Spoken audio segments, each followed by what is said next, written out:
Faye, how are you? Fine. Very You hear nice me to meet okay? you. Yes, I'm doing okay, and I thank you so much for this opportunity. Oh, thank you. Oh, So, wow, that's awesome.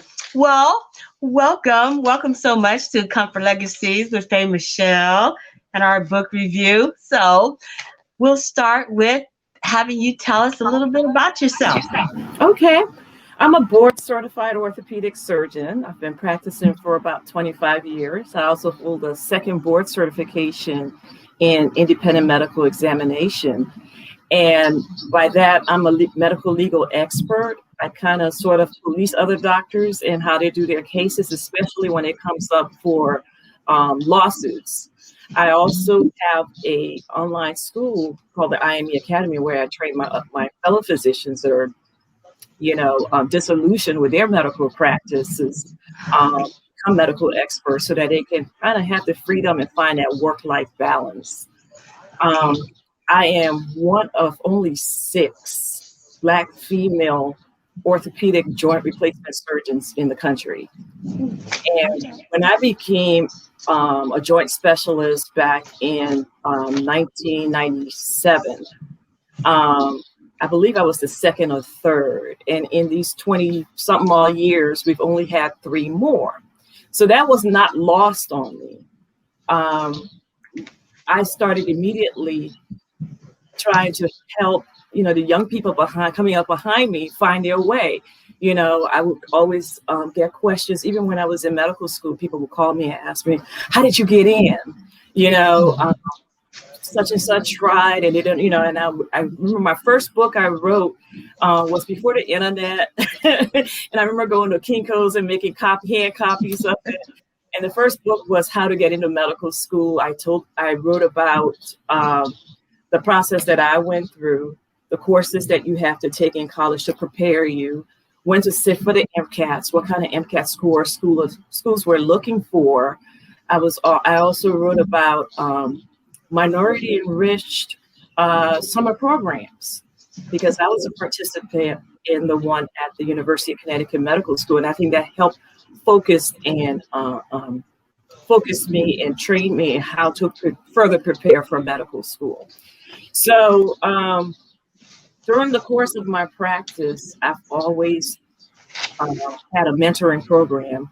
I've had high school students, medical students, nursing students, allied health students come through the practice, rotate with me, see what I do on a daily basis. I would teach them things like how to take a medical history, how to do vital signs, how to put a cast on, how to take a cast off, how to do an x-ray, what to look for in an x-ray.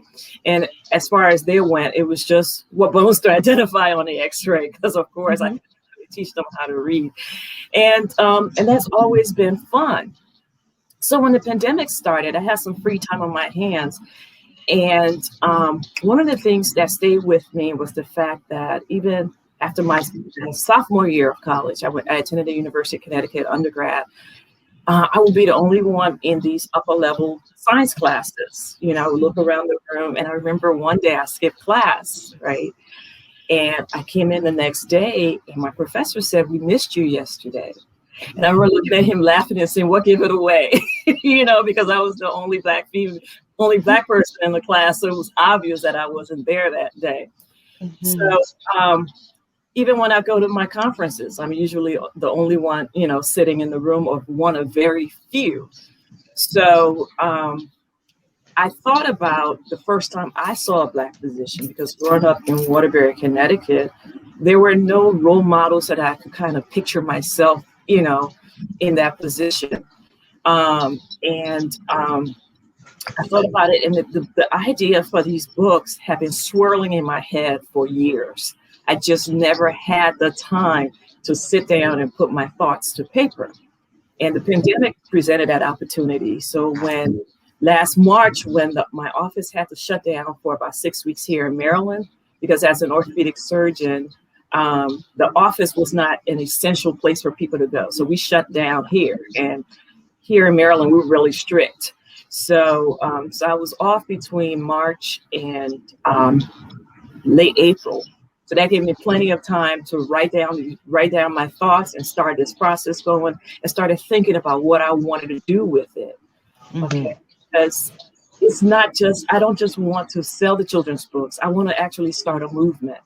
I want to reach every little Black and brown disillusioned or disadvantaged kid out there and let them know that, you know, the sky's the limit. I came into contact with a patient of mine, and she is a sergeant at a local jail in Baltimore. And I was telling her about the books, and she said, you know, that's so true. So many kids grow up in environments where they have nothing to look up to. And there are certain things in their social space that they think is what life is about. They have no exposure, you know, to other things. Like she gave me an example of a kid that had come in over the weekend, had been arrested and taken in over the weekend for gun possession. And she said he was 16, he was bright, had never been in trouble before. But in his head, he had to carry a gun for protection.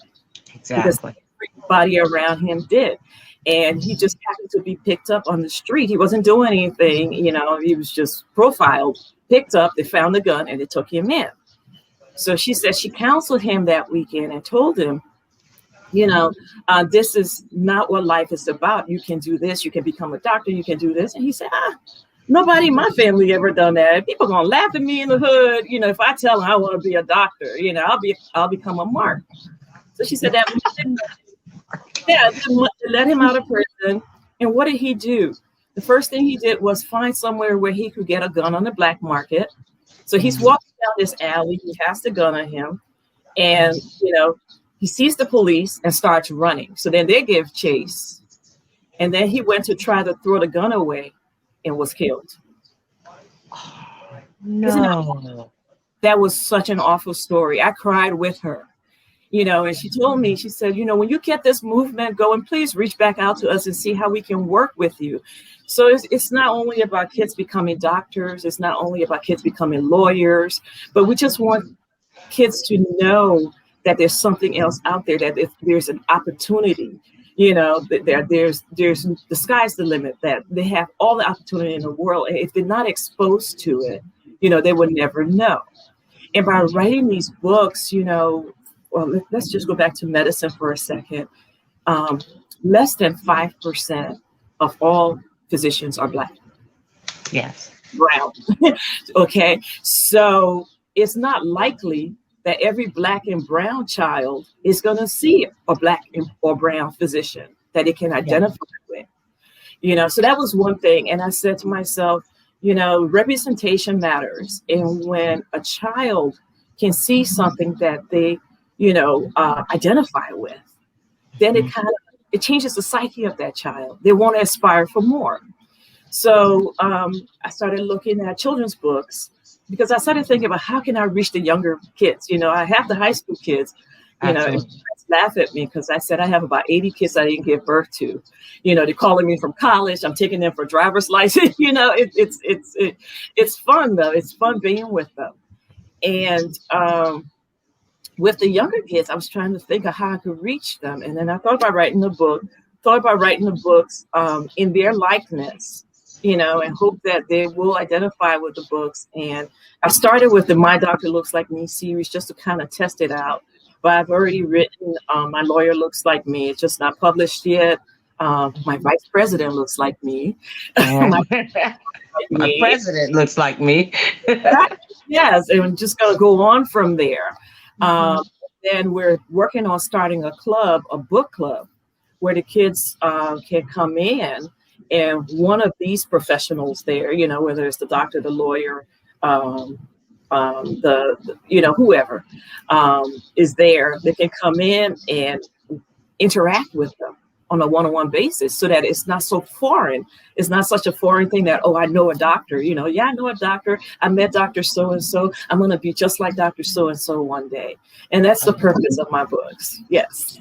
Oh, wow. Oh, my goodness. This is such a vast amount of knowledge. I'm just just taking it all in. Feel your emotion, and I believe that your movement is going to be very successful, because as you were speaking, I can, I can hear the trembling in your voice and whatnot. So there's so much passion behind it.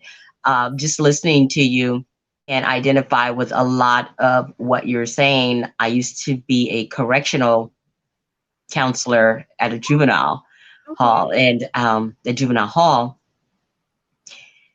And it's very, very distressing, especially when you have children around the same age as some of your, your clients and Yes. whatnot, and you see the disadvantages that they are experiencing. Their lives are so different, Yes. and it was very hard. It was very hard to go home every day, and then you sometimes compare your children. You see them, they maybe have a little bit more going on. They have the support of parents, or, working parents or grandparents in the home and things like that. And then when you compare it to children that absolutely Have have nothing. nothing at Yes. times. I mean, nothing. I remember one kid said that, he said, if your mom was not on crack, then you're not a G. That Wow. was how they Wow. sized themselves up. So it goes back to your story about the gun. Um, when you know nothing better, then you do what you see, and you emulate what you see, and and just being an innocent child, having to know that, in order to protect yourself against the streets, you feel like you must carry a weapon. But then when you come up against the law, then you have no other recourse but to run, because you know that you're already doing something illegal, but you're trying to protect your life Yes. Yeah. on the other hand, so No frame of reference, to make them think that anything should be different. They just don't know what they yes, know. Yeah. doing what they know. We've always said, be an example. You can mentor kids and whatnot, but just getting that psyche down, realizing that there are two separate worlds in which they are living, in which we all are, so there's um, that survival instinct. I used to do foster care for over 20 something years, and I had a young lady that had a similar situation, that was carrying a knife just out. She's small, very petite, and because she's out in that environment, she had a knife. They got pulled over in a car, and she got, cited for having a knife, and that stopped her from making it easier for her to go into the military. Just having a charge on her after she was 18, um, being in the company of an officer, because that's one of the questions that they ask you. And so, with not looking to get in trouble, but looking for protection, either you're protecting yourself or you're part of a gang thing. There has to be some kind of intervention. I was having this conversation about being an author with some of the other authors, and I said, when I was growing up, we didn't have authors to come into the school. And so we would read, and we would do our book reports, and we would, read the stories, and we'd have to put down the title and put down the illustrators, and, but that was such a far off, aloof type of teaching, because we never got a chance to meet an author or an illustrator. I don't think during my entire time in school had I ever ran into an author, unless until I was in college or something. Children didn't have those types of tangible, touchable, putting the face with the name type of experience. Your example of the young man, he could have written about his experience. Yes. It could have been a game changer altogether. And so I love this platform. I love running into so many authors and publishers with these wonderful ideas and reaching the community. There's an author writing stories about what you could be, but then he was gave references to where the children could actually sign up for programs in order to meet their career goals. So leaving a path in which they could follow in order to become a doctor, like you said, and guiding them and instructing them along the way. Tell me about the book. I love the book title, A Doctor Like Me, students. Are you going to schools or do you just have after school programs? How do you reach out to the younger ones with your book? I have approached the elementary schools in my area, and we're waiting until the pandemic, everything kind of returns to normal, so to speak. And I will be going to the schools and reading the books and encouraging the kids to join the club, because that's where more people can have access to me versus me coming to one classroom. If they can come in and sign up on a Zoom link, we can have up to 500 kids in a room. And I think that, and schedule those meetings or those book readings or those interactive sessions where the kids are free, like Saturday mornings or maybe in the evenings before they go to bed. And so we're testing the waters on that, trying to find the best schedule. It's funny, I have been contacted from people in Europe because there's such a paucity of books written for African American kids there too. So the sky's the limit for me. I'm taking this worldwide. Whoever wants to listen, whatever kids can join in. So we're working with different times, to account for the time differences. Saturday morning here is Saturday morning at Saturday night in Asia. So we're trying to come up with a way we can meet everybody's. Be able to access or have the kids have access to us from all over the globe. Oh, okay. That is so awesome. So you want the children to join your club. Now, what is the name of the club? It's called Looks Like Me Book Club. Okay. Yeah. And we put a page in each book where it describes the club and how to join. So first of all, there's a Facebook page. So they can go up there and like the page. And then that's where we will disseminate the information about the club once it's all set up. Okay. So what is the curriculum like? Or the program? For the program, it's not. There's no formal curriculum yet. Depending on the kids and what their interests are, I will set up at least once monthly for each profession that the kids want to hear from. If they want to talk to a meteorologist, I've had one little girl who bought the book write me back and said, next time, can you write one for a meteorologist? Okay. So cute. So let's say they want to talk. I will set up a Zoom session with an actual meteorologist that they can come in the room and talk to. So it will be a different professions being set up at different times, any professions, engineers, accountants, actors, anybody I can meet who's willing to participate, because this is still new. We've just setting up our Instagram page, and then through Instagram, LinkedIn, and Twitter, and Facebook. And, we want to let people know, and thank God for people like you, a platform like yours, going to help me disseminate this information. Thank you so much. I'm so inspired. My brain is just shooting off. I'm like, oh, she can do this. She can go there. I welcome the ideas. So if you have any, let me know. Yes. I remember taking my kids to their school trip. They went to all of the monuments and the Smithsonian's, and they were able to study before they went to these, to the museums, but they were actually able to go to George Washington's home, Jefferson's place, and in Arlington, and were able to find the tombstones for some of the historical figures that they'd been studying. And that made it so real for them, made it real for me. I didn't have the opportunities that they had, growing up as much. We kind of learn They didn't have George the Washington. resources even. Yeah. Yeah, no, And absolutely.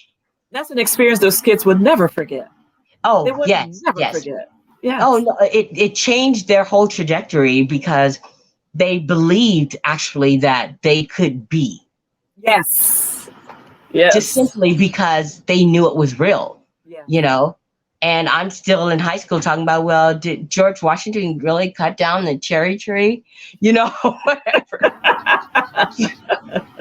You know? So what you're doing is making a huge impact, and they can get the real facts. And Just answer their little questions. Make them feel yes, validated.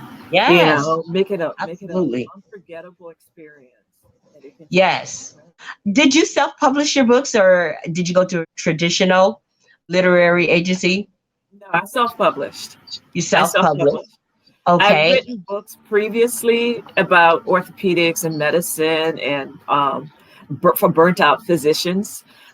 So this was my little pet project. I have a friend, another physician who writes. She's also a first lady of a church, and so she does a lot of meditation, and she writes monthly journals. So I called her up and I said, "How do you?" Because I knew she self-published, and she showed me how. So I watched a couple of videos and did it. Okay. So Wrote did a you couple. do the KDP Amazon? Yes. Oh, okay, okay. And because you said you were copying and pasting on your first book. I remember that. Yeah. So now you've moved along. That Yeah. yeah. So yeah, I used KDP for the soft cover because they don't do hardcover children's books. Right. And then I had to hire an independent printer to print the hardcover books. Yeah. Okay. And what is that like? English Smart does do hardcovers, but their charge to you is almost the price of the book. I mean, because it makes it almost impossible to sell the book. Wow. Yeah, I would say the average cost for a hardcover with Ingram Spark is about $9-10, and that's just to Mm, print. Then on top wow. of you having to hire a formatter, the illustrationist, which is another big budget, you end up paying for the book instead of selling. Yeah, yeah. Okay. Well, I probably knew that and blocked it out of my head. That's something to remember, though. Yeah. Yeah, I couldn't even remember Ingram Sparks' name, right? I'm like, yeah, well, KDP is so affordable and reasonable and It's easy, reasonable. and Yes. it just makes good sense. I spoke to another author who actually did the hybrid. She actually went through a Christian publishing uh, literary house, and it cost her about $7 or $8 to get her books printed. Um, and then I just spoke to another author who says one of her clients was spending $25 to print a book. It all depends on what you want to do.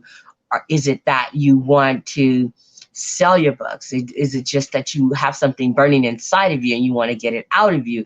And there are many different reasons in many different ways. You know. Amazon is good. It's not the greatest. It doesn't give you a great profit margin, but it's great that the books can be printed on demand, so you don't have to have a whole bunch printed up front. And then, Yes. they have their own platform where people can go on and order the books, and then they also handle the mailing costs, the packaging and mailing Yes. costs. If you have a printer charge you $25 per book just to print, and then you've Yes. already paid for illustration, there's a formatter, the what do you call these? The ISBN codes, because all that's separate. We have to buy all these things separately, Right. and then you have to pay for the packaging materials and the mail. I mean, you're gonna have to sell that book for almost $45. And who wants to buy a children's book for $45? Yeah, just to make Yeah. you feel better. Let's see your book. Can you hold it up and I have 3 different titles. So this is oh, the yes. Hispanic, yeah, because with each title, what I'm doing is I'm doing a girl version, a black girl version, a black boy version, the Hispanic boy version, and the Hispanic girl version, which I don't have. So these are the paperbacks. Let's see. You can't Yes. see it. So the Me, Dr. paperback, Yes. and this is the hardcover. Oh, you actually. Now, did you just get that one for yourself? The No, hardcover, no, or I did you have a print? bunch. Yeah, I have Oh, a that's bunch right. that's You on our said you went through website. a different agency or Yes, different platform. yes. Okay. So we Oh, have them okay. on hand that you can order through the website. And when people order through the website, the hardcovers, I actually sign those since I'm the one, they're coming out of my facility and going to them, as opposed to Amazon, where when you order on Amazon, it comes straight from the Amazon press to you. Yes. Right, right. Okay. Now, did you have to outsource that out of the country for your book, Yes. the hardcover? Yes. Yes. Okay, okay, yeah. And I'm how still. long was that? How long did that take? Because I know they usually have you to purchase several. I mean, maybe several, couple of hundred, or 300 to 500, or maybe 1,000, and then it takes a little while To for print and shipping. send to you. Yes. So what I did was I started with 1,000 with each title, and so they shipped the first 100 to me by express. So I got those within about 2 to 3 weeks, Okay. and then the rest of them were sent by freight, Great. and that took. Normally, it would have taken about 4 weeks, but it was during Christmas time when the Mhm. mail and everything was slowed. So it got to the U.S. within the 3.5 week period, and it sat at the port for another 3 to 5 weeks. Oh, okay, okay. Yeah, that's a long. Well, that's good to know. I mean, if you could, I'd like to have that information because you actually went through the process and did it so that if someone is looking to do something like that, okay, oftentimes people won't make that move because they just don't trust the process. Yeah. So, and if when someone has done it, and then that gives a little bit more credibility, a little bit more comfortability You to know what it. I found in this process? Because after I wrote the books and was happy with the text, when I started looking for an illustrator, I didn't even know what to ask an illustrator for. I didn't know how the process worked. So I was in a couple of Facebook groups where people have mentioned that they write children's books. And Hmm. I reached out to them and they wouldn't answer me. It was Really? like proprietary information. I'm not asking you for your book. I just want to know the process. Oh, And wow. yeah, and luckily for me, my daughter said to me that one of her classmates um, was a graphic artist. And she said, why don't you talk to him? Maybe he can help you. So my first illustrator, this was his first job. Oh, He did an excellent job. oh, wow. He did Yes, an yes. excellent job. Can you flip And the? Yeah, let's see some of the pages. okay, That is amazing. so this is the first one. She gets up. Oh, good. Oh, yeah. I know he's so proud. Yes, he did an excellent job. And it's funny because he had never done it before. He said to me, he said, I've never done it before, but I'll help you out. And I mean, it's Oh, spectacular. yes, it is. It And he did it. is. And he says, I'm looking for a job. They had just finished college. Both him and my daughter graduated in December. And he said, I'm in the process of looking for a job, so I'll help you until I get a job. So but he did an excellent job. Yes, he Excellent job. did. Yeah. They're so So realistic looking yes, dress. yes, Oh, yes. wow. So So did you just kind of follow that trend with the rest of your exactly. books? So Yeah. once he and I worked through it, then I knew what to do. Once we Hmm. got through the first book, then I knew what to do. And then I happened upon a children's book group on Facebook and joined them. And then in that group, they were more forthcoming with the information. So if I had a Oh, yeah. question, because I had a question about rights to the, The rights to the illustration. drawings. Yeah. Yes, And yes. so then he and I were able to come to an agreement about, whether he wanted to have rights in perpetuity or he just wanted me to pay him and then I could do anything else with the drawing. So Right. that worked out. Yeah, that really worked out. This is gotta have that green, gotta have that green banana. Okay. And I write stories and I do an activity book because I have grandbabies that love to mark up everything. You So look old enough to have grandbabies. oh yeah. Just three. It took us a long time to get them, so we finally got them. We got them. Whoa. but so we did a series. How I got started was I was writing. I was telling my grandson a story because it looked like he needed to get a little discipline. So I told him about a story when I first got into trouble, and I didn't write about the entire thing because I got a whipping. They don't get whipped. Even though they don't corporal punishment, but I got a whipping. And so it was my first experience of I seen a green banana in the store and I insisted on having one. So I threw a tantrum with my grandmother, which I never do, but I just knew I had to have this. And she allowed me to have it. And then when I got home, I tried desperately to, get this banana because she was saying, no, you can't. It's not ripe, and you can't have it and whatnot. But she didn't tell me that. Yeah, not only is it ripe, good luck trying to get into it, right? And she wouldn't help me.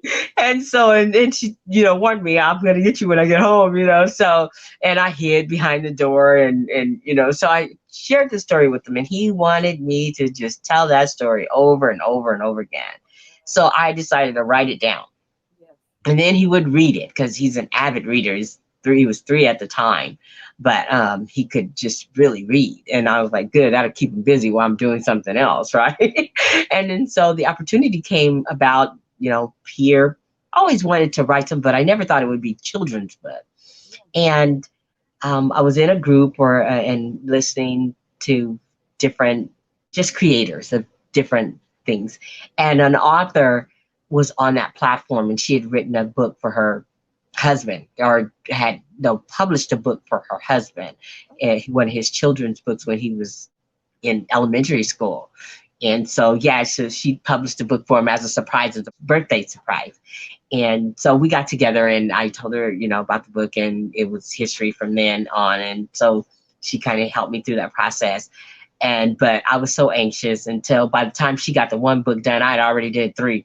So many stories in me. So it was a series called the Comfort Legacy series of my grandmother and our relationship growing up. The sewing, all of our little experiences, my first time at school, and woven into a lesson about being respectful, or in the Green Banana, listening to authority, and grandparents, when they tell you no, they are just, in love with the Green Banana story, all the babies, So they walk around the house. They done made songs for it and everything. It's like, so it's really fun. That's why I like to interview authors and publishers and illustrators to get it out there because everybody has that book in them, that they want to do something, they want to contribute. And what's so great about authorship is that it gives everyone an opportunity to share.